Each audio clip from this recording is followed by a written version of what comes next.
All right, guys. So thank you for joining and welcome to Gross Back to School Industry Updates for H1. This is between myself and Libby here. We're going to give a quick introduction on ourselves and then we'll take you through what we're going to be covering today.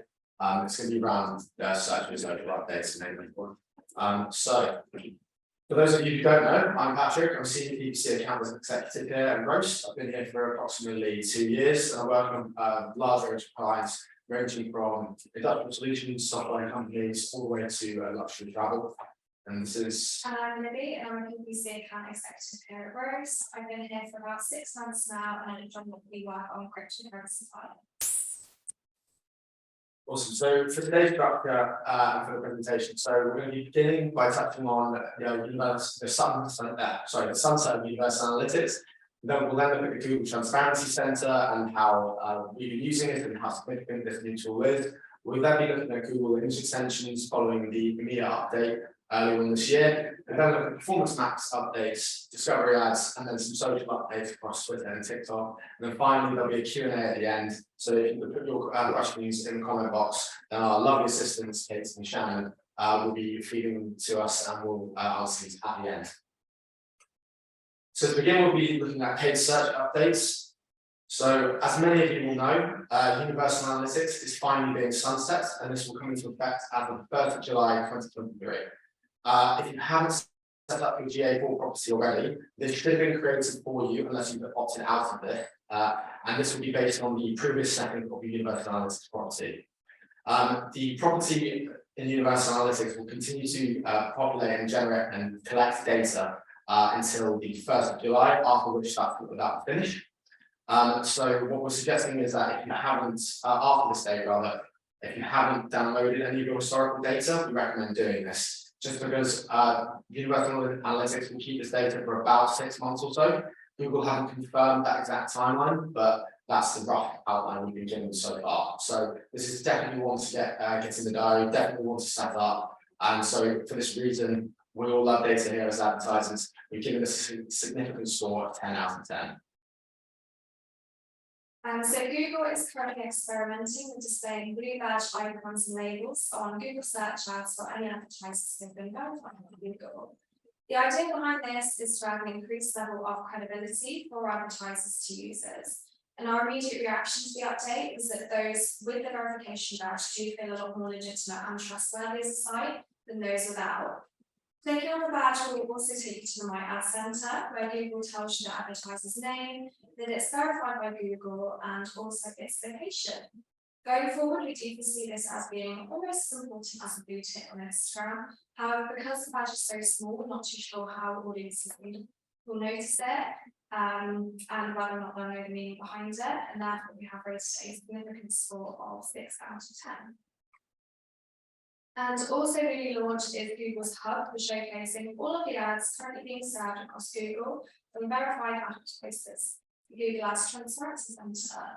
Although this tool was built to provide audiences with small transparency for the type of adverts that are being shown, we as advertisers can instead use it when trying to keep up to date with the competition and also to gain a deep level of competitor insight overall, as it does help to validate other tools such as SEMrush. We definitely see this becoming a really handy and vital tool when performing competitor analysis work for clients. It's already become one of my favorites to use. And so we have rated a significant score of 8 out of 10. Thank you. So now we're looking at Google removing 4 of its current attribution models. So these models will sunset eventually by September, and these will be first click, linear, time decay, and position-based attribution models. The sunset of these attribution models is not expected to have too much of a significant impact on most Google Ads accounts, because Google has basically made a data-driven attribution its default model. So the way that this will work is that when these are sunset, these will be sunset on Google Analytics in May. Then in June, this will be sunset across Google Ads accounts. And then finally, they will be completely going away and not getting any data at all as of September 2023.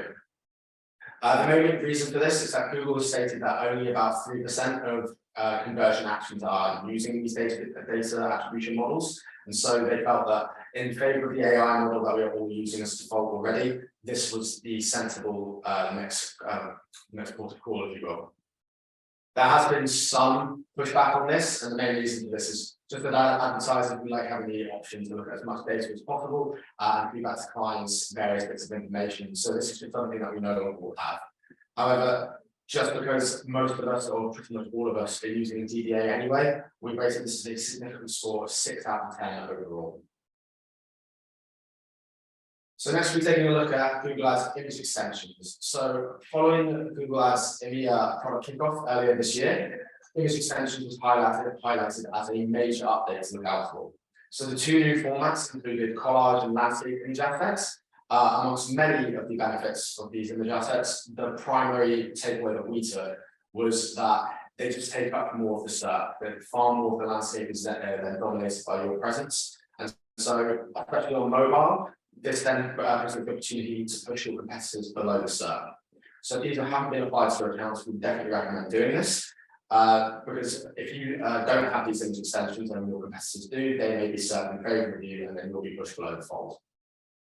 In terms of how significant this will be as an update, we're rating this as a 7 out of 10. And this is just because this isn't the first time that Google has pushed their image extensions. However, this year it did feel a bit more serious in their product kickoff. So therefore, we've given it a 7 out of 10. Thank you. So Google has announced the launch of campaign-level brand exclusions and performance max for both search and shopping campaigns, allowing advertisers to control which brands their campaign matches to, including their own brand. But what this really means for us as advertisers is that ads can now avoid landing on brand misspellings, foreign languages, specific queries, or underperforming keywords, hopefully therefore allowing advertising spend to be allocated a bit more efficiently elsewhere as a result. And because of this, we have rated a score of 7 out of 10. And another recent Google update is that Discovery ads will now offer product feeds, allowing them to showcase items based on consumers' interest and intent. Advertisers will be able to link their Google Merchant Center feed to their discovery campaign to automatically create a set of creatives without having to create an ad for each and every item which you want to promote. Overall, we do believe that this will bring a deep level of consideration and engagement to our ads, whilst Google has also stated that advertisers can achieve 45% more conversions at a similar cost per acquisition.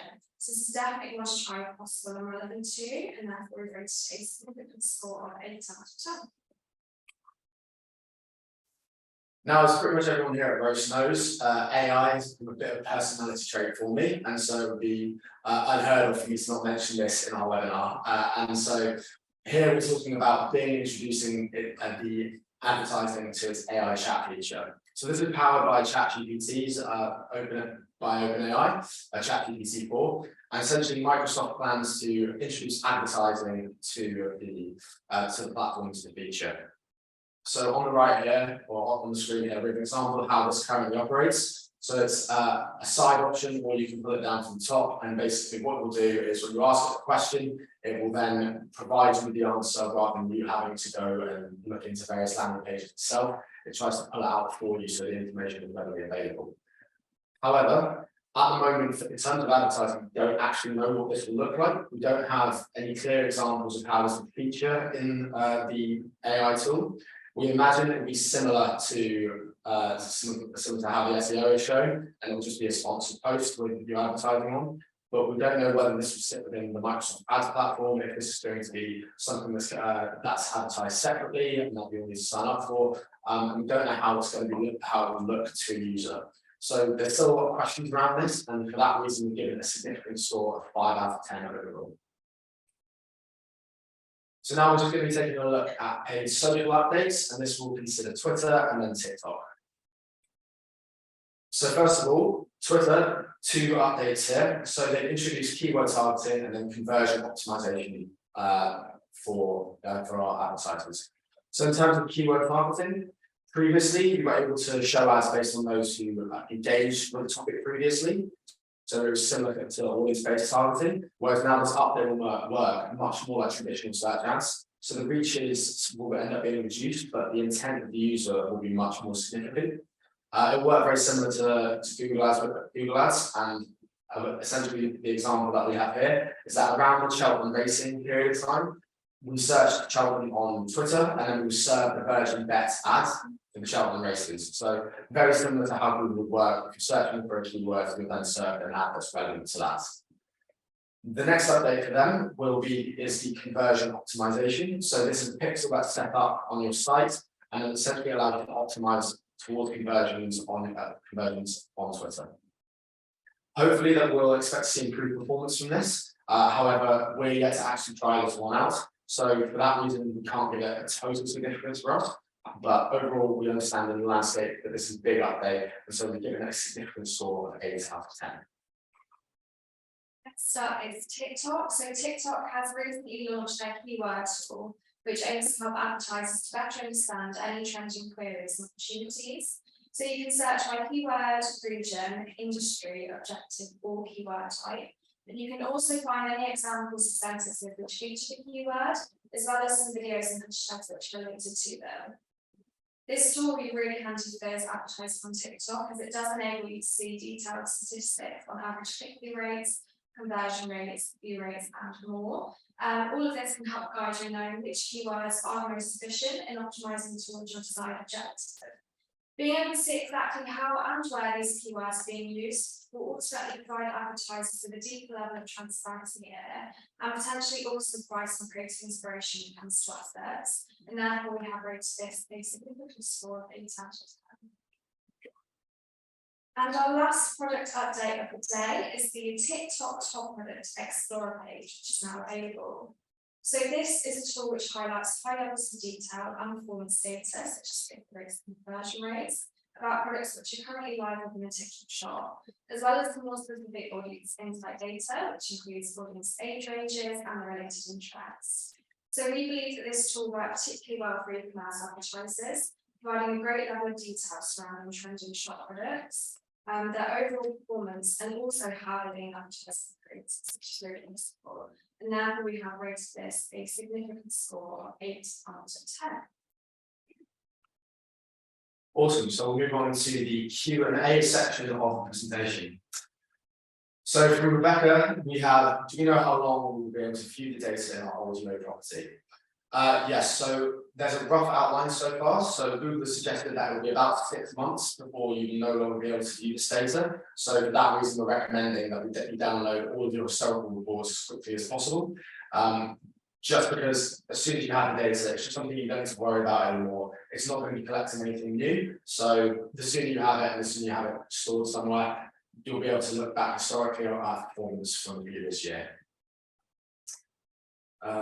Next one from Alex. So if this isn't the first time that we've talked about extensions, is it really something to action account-wide? It's a good question. So there's pros and cons to this, and yes, obviously this isn't the first time we've spoken about it, and so you do need to take it with a little bit of pinch of salt.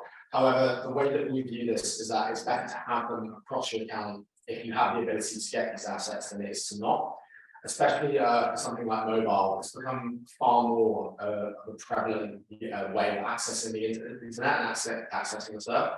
So if you have an image extension for, let's say, your insurance client or your travel client, if you have a high quality imagery that you can put next to your search ad and you're serving it in the number one position, you're just pushing all of your competitors beneath the fold. And if you're beneath the fold, more or less, you don't really exist.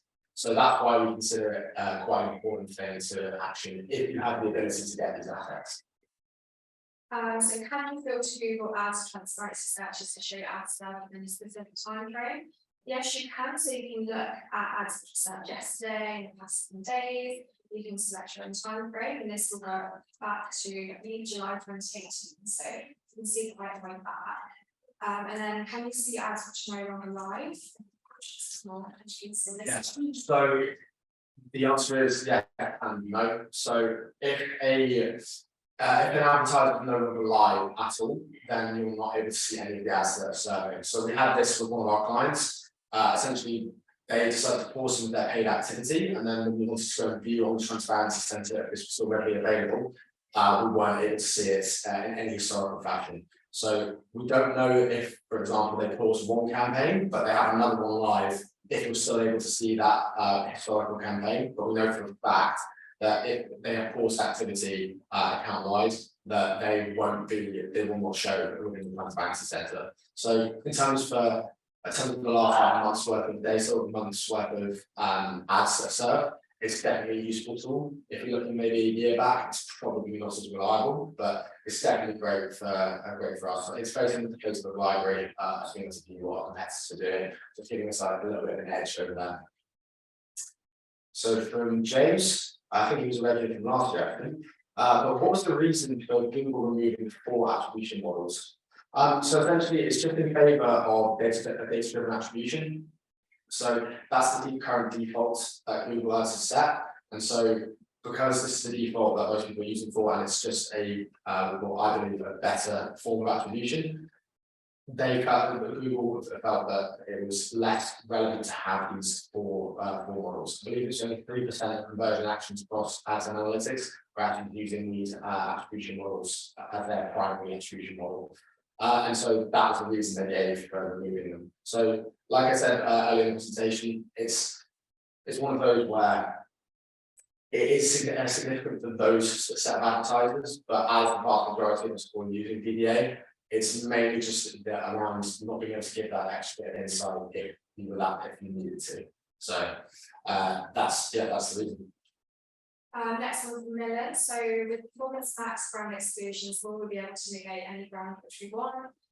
Pretty much, yeah. So Google does have a really long list of brands which you can negate. However, maybe if you're looking to negate a more niche brand, you can just ask Google initially to just have the list for you. So they say. And then from James, we have, do we know when the Google Ads verification batch will be launched? Short answer to that is no.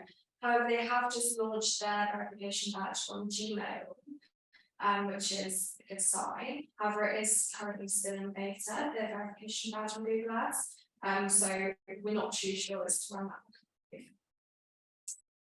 Cool. And then finally, so we have, what type of assets would you recommend to use for image extensions? So ideally, you want as high quality images as you can get. You obviously need to be very relevant to products that you're selling. So, for example, for B2C, you want your exact products that are available, or that the exact product you're advertising. So you don't want anything irrelevant. The 2 new updates that are given is that there'll be carousel ads, kind of similar to what we see on Facebook. So if you can get a range of products on that, that's the ideal. And then the other one is the landscape image, which is similar, same format as what we see with our responsive display ad, which is the 191. And then, so those are the asset sizes that we recommend using. The more assets you can give Google, as we all know, the better. So those would be our recommendations. So I believe those are our yeah, that's fine, and that's all the questions answered. Yeah, so thank you guys very much for joining us. If there are any further questions around any of the topics that we covered today, please just let us know. I imagine we'll be able to contact Shannon and Kate very easily, and then we're happy to answer any questions that you have. So big thank you from everyone here at Rose. Yeah, thank you for joining.